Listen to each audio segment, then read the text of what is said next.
लाल मेरो है श्री।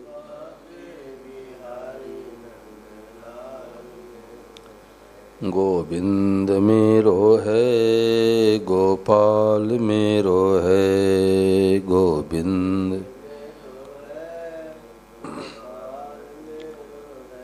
श्री बांके बिहारी नंद लाल मेरो है श्री। बोलो गिरधर गोपाल की। राम राम राम राम राम राम राम राम राम। सबको राम जी राम राम जी राम। भगवते नमः भगवते नमः भगवते नमः। आज स्वामी महाराज जी से किसी साधक ने प्रश्न किया कि भगवान की कृपा को हम कैसे समझें। ये प्रश्न आया कि हम भगवान की कृपा को कैसे समझें। तो स्वामी महाराज ने उत्तर दिया कि भगवान कृपा समझ में नहीं आती। भगवान कृपा को मानो। क्या छोटा सा बच्चा समझ सकता है कि माँ की कितनी कृपा हमारे ऊपर है? नहीं समझ सकता। माँ तो दूध पिलाती है तो ही बच्चा रोता है। गर्मी के दिन में रगड़ रगड़ के स्नान कराती है तो ही बच्चा रोता है। सर्दी के दिन में स्वेटर पहनाती है तो ही रोता है। तो समझदारी से नहीं रोता, बेसमझी से रोता है। अगर बालक को पता लग जाए कि माँ कितनी दयालु कितनी कृपालु है तो बालक कभी रो ही नहीं सकता। ऐसे हम लोग भगवान के बालक हैं। भगवान की कृपा निरंतर है, 24 घंटे है। भगवान कृपा नहीं होती तो मनुष्य ही नहीं मिलता। भगवान कृपा नहीं होती तो भारतवर्ष जैसे पुण्य देश में जन्म नहीं मिलता, जहाँ गंगा यमुना आदि नदियाँ बहती हैं। राम जी आए तो भारतवर्ष में, भगवान कृष्ण आए तो भारतवर्ष में। ऐसे पवित्र देश में जन्म होना ये भी भगवान की कृपा का फल है।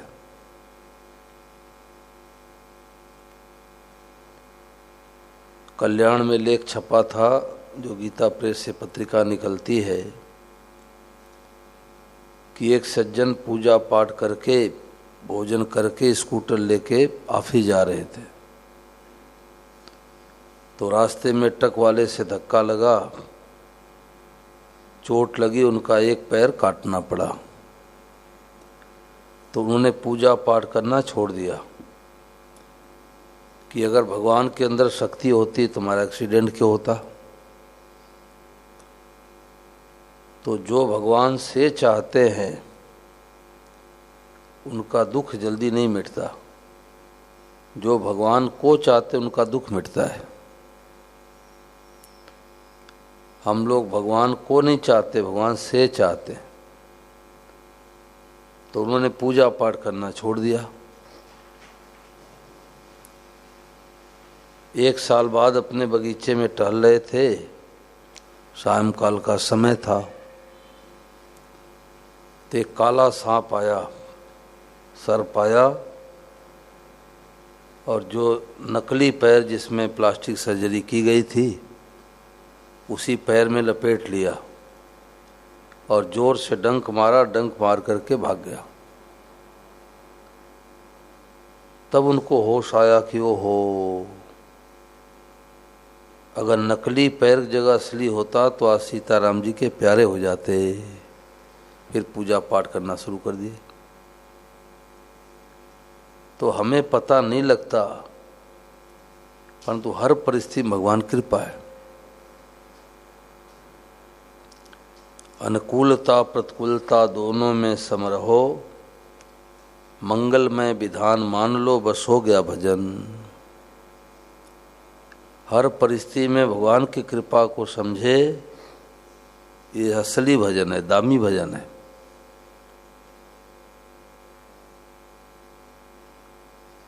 संतों ने कहा सुख के माथे सील पड़े, जो राम हृदय से जाए, बलिहारी व दुख की जो पल पल राम रटाए। उस सुख के माथे सील यानी पत्थर पड़ जाए।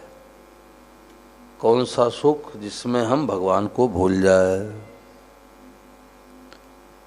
और उस दुख की बलिहारी है जिस दुख में भगवान मीठे लगे, प्यारे लगे, अच्छे लगे। आज लोगों की रुचि भगवान में कम होती जा रही है। खान पान बिगड़ा है, विचार बिगड़ा है, रहन सहन बिगड़ा है, अच्छा संग नहीं मिलता। तो हर परिस्थिति में भगवान की कृपा। एक राजा के पास मंत्री था, तो जो घटना घटती, जो परिस्थिति आती, तो मंत्री यही कहता, राजन भगवान कृपा हो गई, भगवान का मंगल में विधान है, आनंद हो गया, मौज हो गई। तो एक दिन क्या हुआ कि राजा का बेटा बीमार हो गया। राजा का बेटा बीमार हो गया तो राजा बड़ा दुखी हुआ। मंत्री को पता लगा, मंत्री आया, राजन क्या बात है, क्यों दुखी है? बोले बेटा बीमार है। बोले अच्छे डॉक्टर को बुलाओ, इलाज करेगा डॉक्टर, बीमारी ठीक हो जाएगी। कई गाड़ी मोटर लेके जाता, कोई 19-20 घटना भी घट सकती थी। अब वैद्य को बुलाया, वैद्य जी ने दवा दी, उसकी बीमारी ठीक हो गई। कुछ महीने के बाद अकस्मात रानी की मृत्यु हो गई। रानी की मृत्यु हो गई तो राजा फूट फूट के रोने लग गया, हाय हमारी रानी मर गई, हाय हमारी रानी मर गई। मंत्री को पता लगा, मंत्री आया, बोले राजन भगवान की कृपा हो गई। राजा को गुस्सा आया कि ये मूर्ख मंत्री है, बेटा बीमार हो जात भगवान कृपा, पत्नी मर जात भगवान कृपा, एक खाक भगवान कृपा है।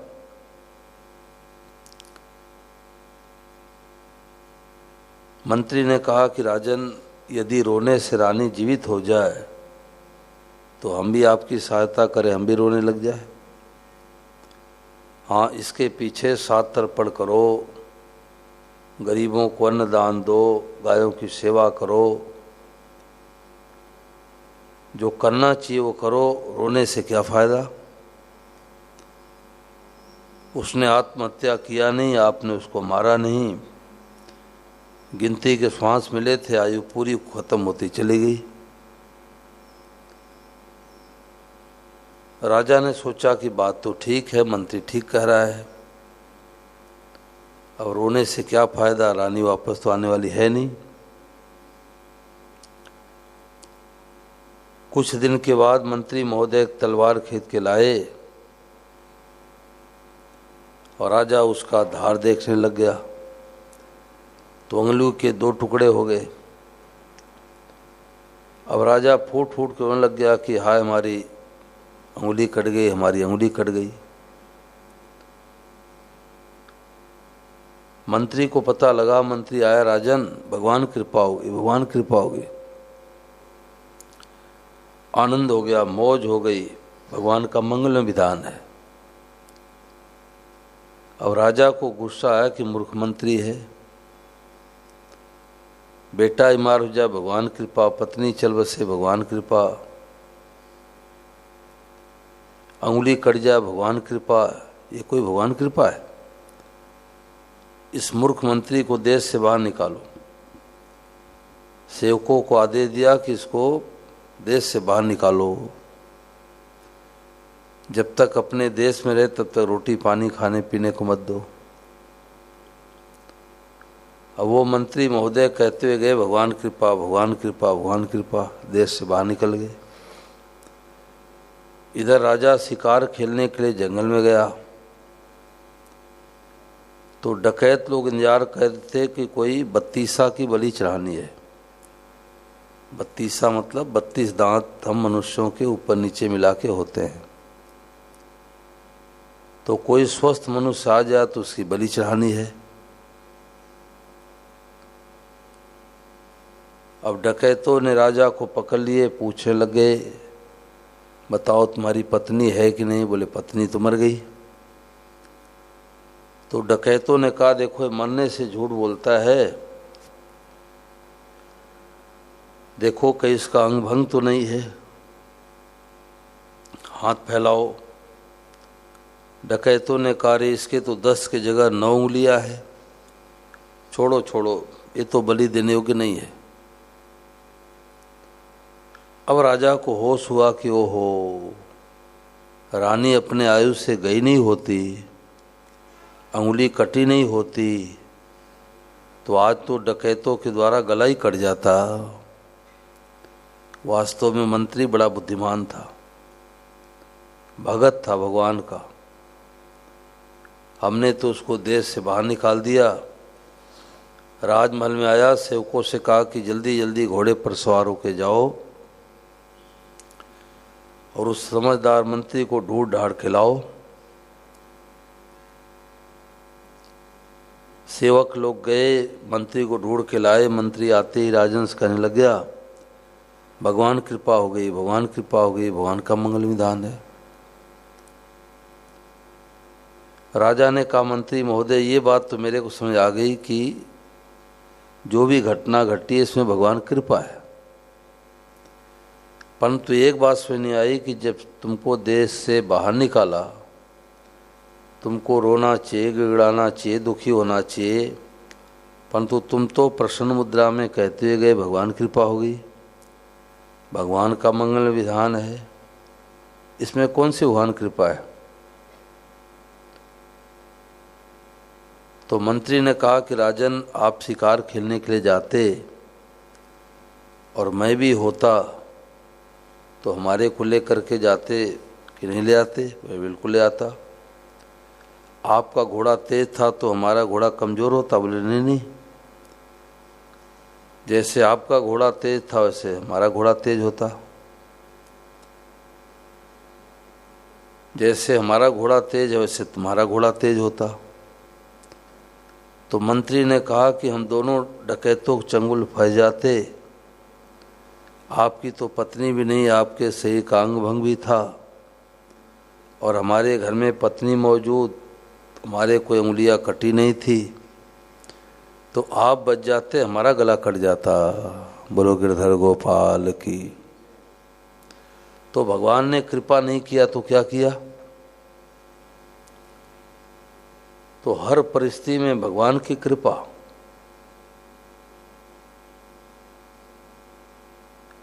स्वामी महाराज जी की पुस्तक हमारे को मिली थी 1988 में, लगभग 36 साल पहले। तो 2-3 तो अखंड ज्योति की पुस्तक थी शांति कुंज वालों की, और एक पुस्तक स्वामी महाराज जी की छोटी सी मिली।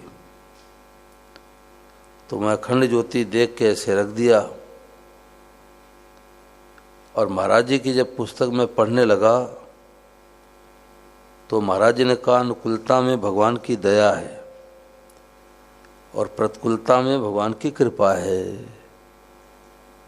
अनुकूलता मतलब सुखदायी परिस्थिति और प्रतिकूलता मतलब दुखदायी परिस्थिति। यानी हमारे मन चाहिए हो जाए वो सुखदायी परिस्थिति है, और हमारे मन के विरुद्ध हो वो दुखदायी परिस्थिति है। तो आधी बात तो उसमें आ गई कि घर में बेटा जन्मे, पोता जन्मे, मकान बने, दुकान बने, फैक्ट्री लगे, ये तो भगवान की दया है। परंतु घाटा लग जाए, अपमान हो जाए, निंदा हो जाए, तिरस्कार हो जाए, इसमें कौन सी कृपा है? तो आधी बात में आई, आधी बात में नहीं आई। तो स्वामी महाराज जी की पुस्तकों में एक विशेषता है कि कोई महाराज जी ऐसा छोटा सा उदाहरण देते हैं कि पढ़ने वाले का समाधान हो जाता है। तो महाराज जी ने क्या उदाहरण दिया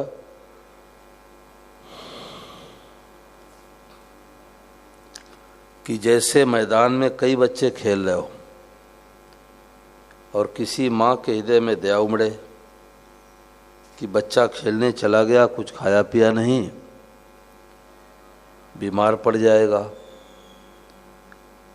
तो संसार में सबसे दयालु माँ होती है। भगवान के बाद दूसरा नंबर माँ का ही आता है। पिता से भी ज़्यादा दयालु माँ होती है। तो माँ क्या करती है, लड्डू लेकर के जाती है साड़ी के आंचल में, और वहाँ पर देखती है कई बच्चे खेल रहे हैं, तो आधा लड्डू फोड़ करके तो अपने बेटे के हाथ में पकड़ा देती है, और आधे लड्डू को फोड़ फोड़ करके सब बच्चों को थोड़ा थोड़ा देती है। परंतु सब बच्चे उदंता करे तो थप्पड़ किसको लगाएगी भाई? अपने को। लड्डू तो सबको देती है, परंतु थप्पड़ अपने बेटे को लगाती है। अगर दूसरे को लगावे तो लड़ाई करने लग जाए कि तू हमारे बेटे को थप्पड़ लगाने वाली कौन है। यही बात महाराज जी की मिल गई कि अनुकूलता में दया है, प्रतिकूलता में भगवान की कृपा है। दूध पिलाने में माँ की दया है और थप्पड़ लगाने में माँ की कृपा है। जितने अच्छे अच्छे संत महात्मा भगवान के भगत हुए हैं, उनके जीवन में दुख आया है, क्योंकि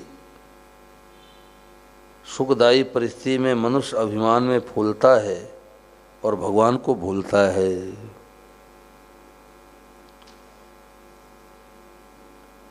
मीराबाई के जीवन में कितनी प्रतिकूलता आई, परंतु मीराबाई कभी निराश नहीं हुई, किसी को उलाहना नहीं दी। वृंदावन में सत्संग होता है होली के लगभग 5 दिन बाद, दिवाली के 5 दिन बाद 2 बार सत्संग वहाँ पर होता है। तो मैं कहीं भी रहता हूँ तो उस समय वृंदावन जाता हूँ सत्संग करने के लिए। सत्संग सुनने के लिए जाते हैं, अच्छे अच्छे साधक वहाँ आते हैं। तो जो महाराज जी की पुस्तकें लिखा करते हैं आदरणीय श्री राजेंद्र कुमार धवन जी, तो उन्होंने एक बड़ी अच्छी बात बताई जो हमें लगभग 35 सालों में नहीं मिली थी। जो 35 सालों में बातें नहीं मिली वो बात उन्होंने बता दी।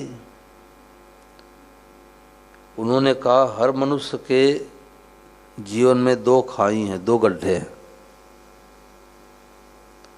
हर मनुष्य के जीवन में 2 खाई यानी 2 गड्ढे हैं। एक निराशा की खाई, एक अभिमान की खाई। तो अपने कमियों की तरफ देखेगा तो निराशा खाई में गिरेगा, और अपने अच्छाइयों की तरफ देखेगा तो अभिमान के खाई में गिरेगा। तो उन्होंने कहा कि फिर क्या करे, भगवान की कृपा की तरफ देखे। न अपने कमियों की तरफ देखना है, न अच्छाइयों की तरफ देखना है, सदैव भगवान की कृपा को देखना है। भगवान की कृपा हमारे ऊपर है।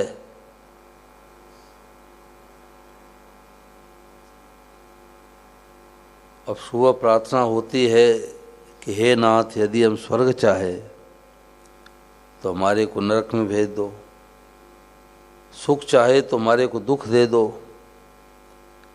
तो कई प्रदेश में लोग घबरा जाते हैं, जो गहरे सत्संगी नहीं हैं तो घबरा जाते हैं कि सुबह सुबह हम प्रार्थना ये करें कि हे नाथ, हम स्वर्ग चाहें तुम्हारे को नरक में भेज दो, सुख चाहें तुम्हारे को दुख दे दो। कई भगवान दुख दे दिए तो, परंतु आगे क्या लिखा उधर दृष्टि नहीं जाती। परंतु आप मुझे मीठे लगो, आप मुझे प्यारे लगो।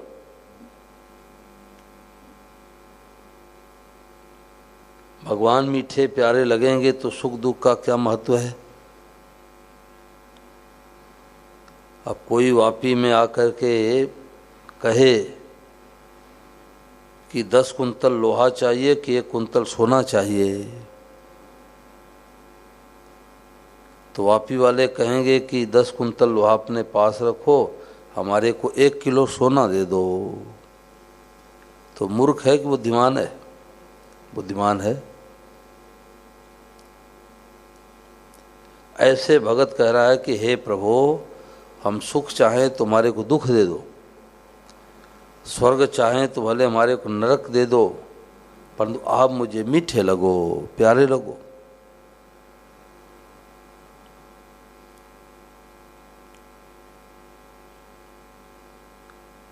तो जिनके जीवन में प्रतिकूलता आती है तो समझ लेना चाहिए भगवान की बड़ी भारी कृपा है।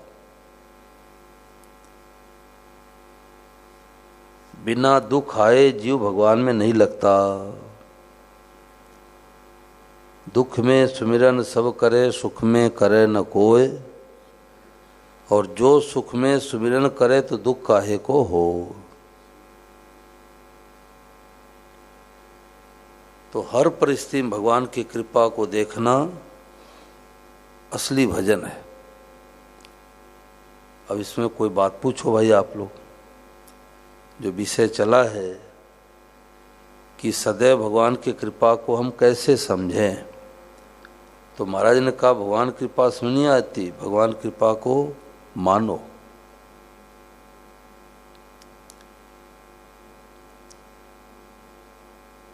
अभी सूरत में जो कथा हुई तो वहाँ पर पंकज गुप्ता जी बड़े अच्छे साधक हैं। वो जो निसहाय गरीब, जिनके बेटे बहू घर से निकाल दिया, ऐसे लोगों को टिफिन भिजवाते हैं। किसी से पैसे मांगते नहीं हैं। तो 40, 50, 60 टिफिन रोजाना भिजवाते हैं और किसी को पता नहीं लगे। तो कथा लिए तो अपने सोसाइटी में उन्होंने प्रस्ताव रखा, तो सोसाइटी वाले मना कर दिए। किस लिए मना कर दिए? बाबा जी आएंगे, चंदा चिट्ठा करेंगे तो हम लोगों को ही देना पड़ेगा। तो उन्होंने कहा कि मना कर दिए तो हमारे को बुरा लगा। तो वहाँ से 1 किलोमीटर लगभग दूरी पर बहुत सुंदर मंदिर का प्रांगण था, तो वहाँ पर कथा हुई। तो जब कथा होने लग गई तब उन्होंने कहा कि महाराज, सोसाइटी वाले मना कर दिए, ये भी भगवान की कृपा है। उस समय तो हमको बुरा लगा, परंतु जितने लोग मंदिर में आए उतने सोसाइटी में नहीं आ पाते। तो हर परिस्थिति में भगवान की कृपा को देखने वाला असली भगत होता है।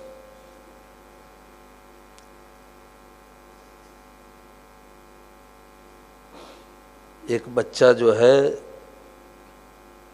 टोपी स्वेटर पहना के माँ सर्दी के दिन में वो थपकी लगाती, बेटा सो जा सो जा, और जब थपकी लगाती तो बच्चा रोने लग जाता। ऐसे करते करते बच्चा मर गया। तो जब उसके कपड़े खोले गए तो टोपी के अंदर बिच्छू बैठा था।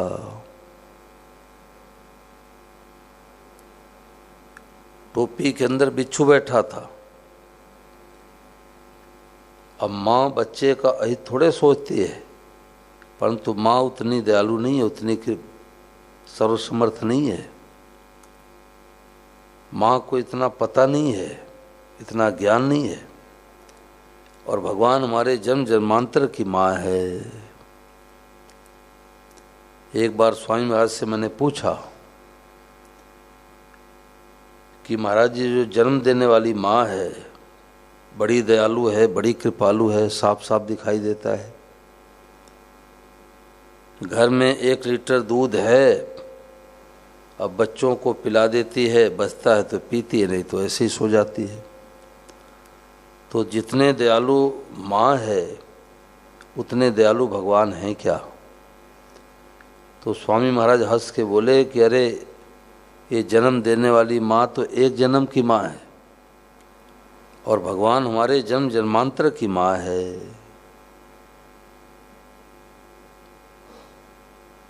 तो न तो निराशा खाई में गिरे, न अभिमान के खाई में गिरे, भगवान की कृपा की तरफ देखे।